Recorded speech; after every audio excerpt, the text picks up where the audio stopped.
Welcome in to this special at-home edition of the Kansas City Chiefs Report, powered by Chat Sports. I am your fearless leader, Tyler Schultz, here with you. Appreciate you stopping by. On today's show, we have some brand new draft intel from ESPN's Jeremy Fowler on the Kansas City Chiefs draft picks.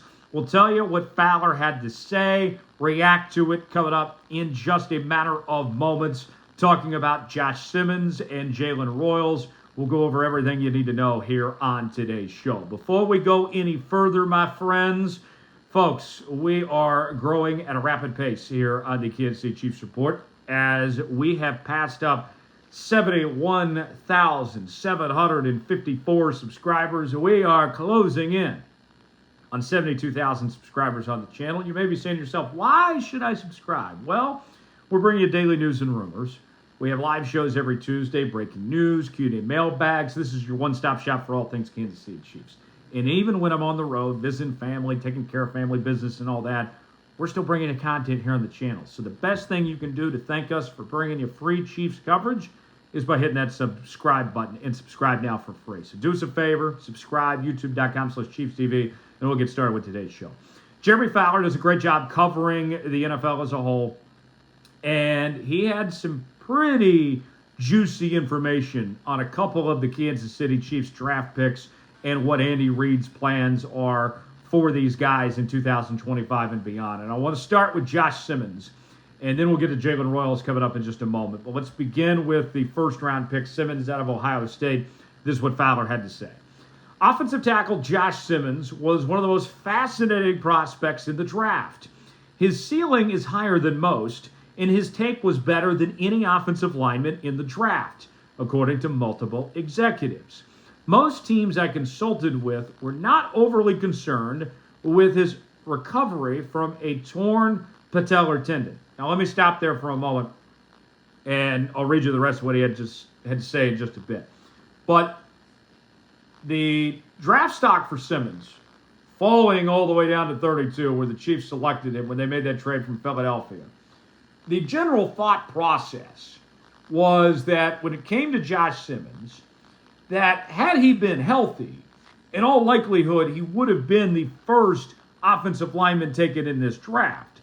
And so there was incredible value for Kansas City, as we've seen over the years, where because they pick so low, because of the postseason success, that they typically don't get what they want, what they're looking for in offensive linemen in the first round, particularly in the tackle position, which has been a problem since Eric Fisher left town, where they've missed out on some of those guys. And so Simmons, it was a risk, but it fell right into their lap, and they couldn't afford not to take that risk of Simmons being there for them with that pick at 32. You heard from Andy Reid say after the draft that they felt pretty confident about Simmons with his injury situation, that he was going to be A-OK and good to go when the season begins, that they thought he was going to be ready in time for training camp. So that's pretty reassuring to hear Fowler in his reporting saying that, hey, the teams we talked to, they think it's fine. It's not just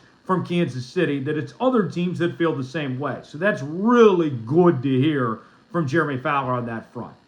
More from Fowler on Josh Simmons. He says this: it's the proverbial character concerns that kept him out of the top 20, per those I spoke to around the league.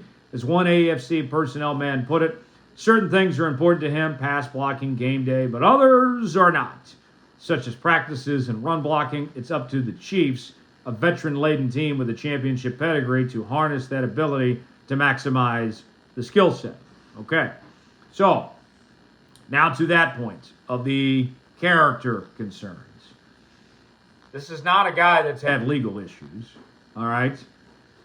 He was just part of a national championship team at Ohio State. I've never heard one thing from Ohio State people, from Ryan Day or whatnot, saying, yeah, he's a bad teammate, we don't want him around. They gladly took him from San Diego State and brought him in from the transfer portal.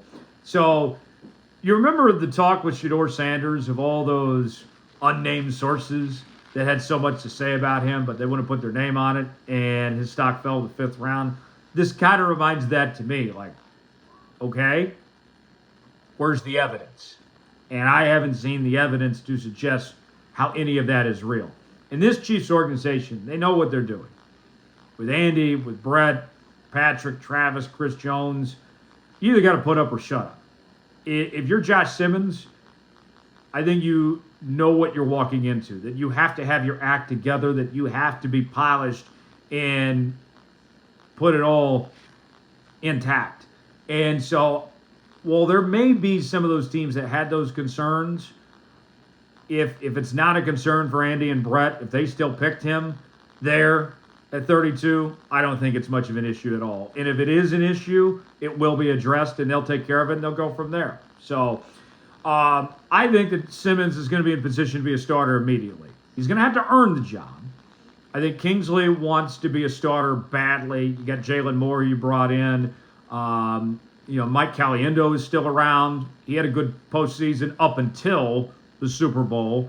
Wanya Morris is still there. It's going to be very competitive. He's going to have to earn it, but I do believe he'll earn it. What do you guys think? Should Josh Simmons start immediately for the Chiefs? Type Y for yes, in for no. Weigh in our pinned comment today. Tell me what you think on Josh Simmons there. Now, let's shift gears now and talk about what Fowler had to say about Jalen Royals. He said the following. The Chiefs could have instant scoring in fourth-round receiver Jalen Royals, who averaged more than one touchdown per game in his last 2 years at Utah State, 21 touchdowns in 20 games. Though his size, 6'2", 205, might profile as a slot receiver, the Aggies played him outside to show his versatility. The Chiefs see him in both roles, and he should come in handy for Andy Reid as a yards-after-catch specialist. This, my friends, is music to my ears to hear this about Jalen Royals, because this is exactly what they need.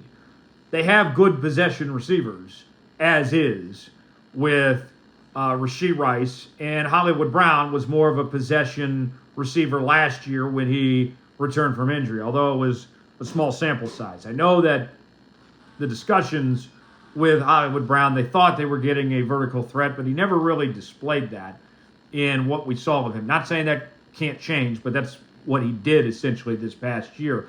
But Jaylen Royals, I like having options here. I like being able to go to dinner and choose between steak and chicken. And that's what you're getting with Jaylen Royals here. I can have my steak dinner. I can have my chicken. I have choices. I have versatility that I can work with Jaylen Royals within this offense. And Patrick Mahomes, he said a few weeks ago that he cannot wait for the Chiefs to be able to return to their abilities to stretch the field and win through the vertical passing game. And if you're looking to do that, Jalen Royals gives you that opportunity to do so. And now you look at this receiving room, and I can get creative in multiple ways here. Xavier Worthy, the raw speed he brings to the table, the way he emerged in the second half of the season. Hollywood Brown, hopefully fully healthy and not more injury issues. Rashee Rice, I think, was looking like a top 10 receiver prior to his injury and was so reliable as well. This, I think, on paper right now, when you add in Jalen Royals, even with the departures of Watson and Hopkins, this should be the best receiving core the Kansas City Chiefs have had in years, okay? And I know there's discussions about should they think about another receiver on the market at the time of this recording, like a Keenan Allen or something like that. I think you're good with what you got. I think that this receiving room is what Patrick Mahomes needs and what he's looking for. And I have no reason to think that Jalen Royals can't come in right away and make an immediate impact. We'll say goodbye to Sky Moore, and you get an immediate upgrade with Jalen Royals. I like this for the Kansas City Chiefs. Now, let me ask you, are you all in on Jalen Royals? Are you on the same page as me? I'm a believer. I'm a believer. What do you guys think? Type B for believe, D for don't. Tell me if you believe in Jalen Royals or not. I think it's going to be a lot of fun. This offense, you have protection with the additions of Simmons and Moore.